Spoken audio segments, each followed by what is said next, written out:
Le cancer du sang est une maladie grave.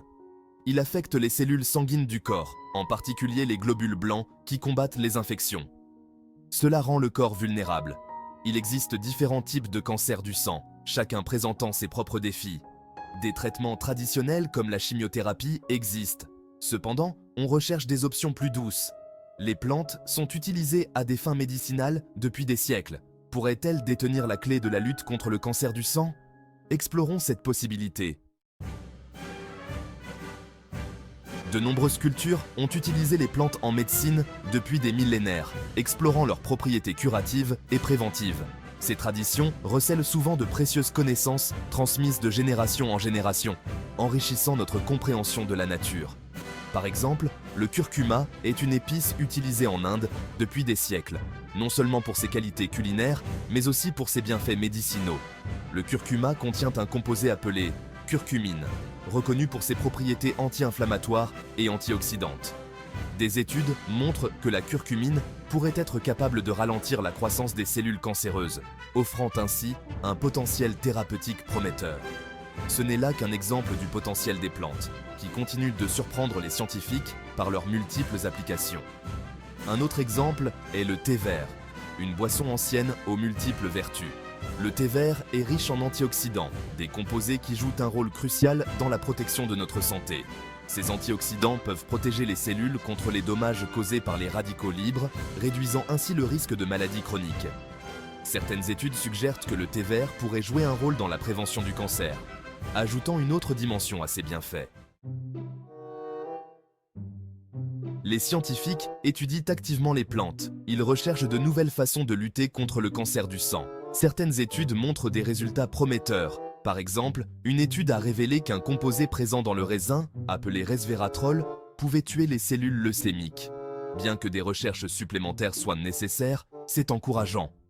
Une autre étude a montré que l'extrait de gingembre pouvait ralentir la croissance des cellules de lymphome.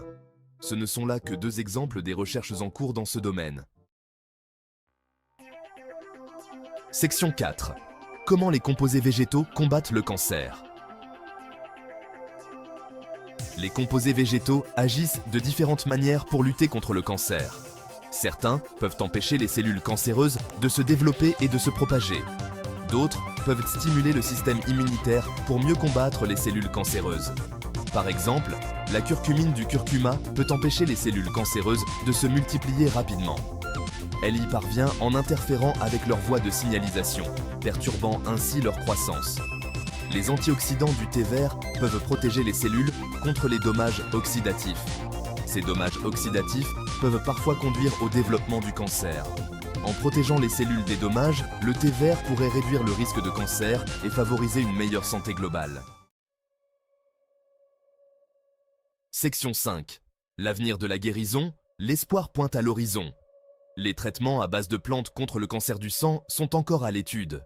Les chercheurs du monde entier explorent les propriétés médicinales des plantes. Des recherches supplémentaires sont nécessaires pour confirmer leur efficacité. Les essais cliniques et les études de laboratoire sont en cours pour valider ces découvertes prometteuses.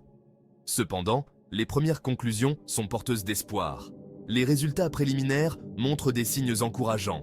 Les plantes ne remplaceront peut-être pas entièrement les traitements traditionnels. Les traitements conventionnels, comme la chimiothérapie, restent essentiels, mais elles pourraient être utilisées en complément de ceux-ci. L'intégration des plantes médicinales pourrait renforcer l'efficacité des traitements actuels. Cela pourrait conduire à de meilleurs résultats pour les patients. Une approche intégrée pourrait améliorer la qualité de vie des patients. L'avenir de la guérison pourrait passer par une combinaison de la médecine traditionnelle et de la médecine par les plantes. Cette synergie pourrait ouvrir de nouvelles voies thérapeutiques. Cette approche pourrait offrir une façon plus holistique de lutter contre le cancer du sang.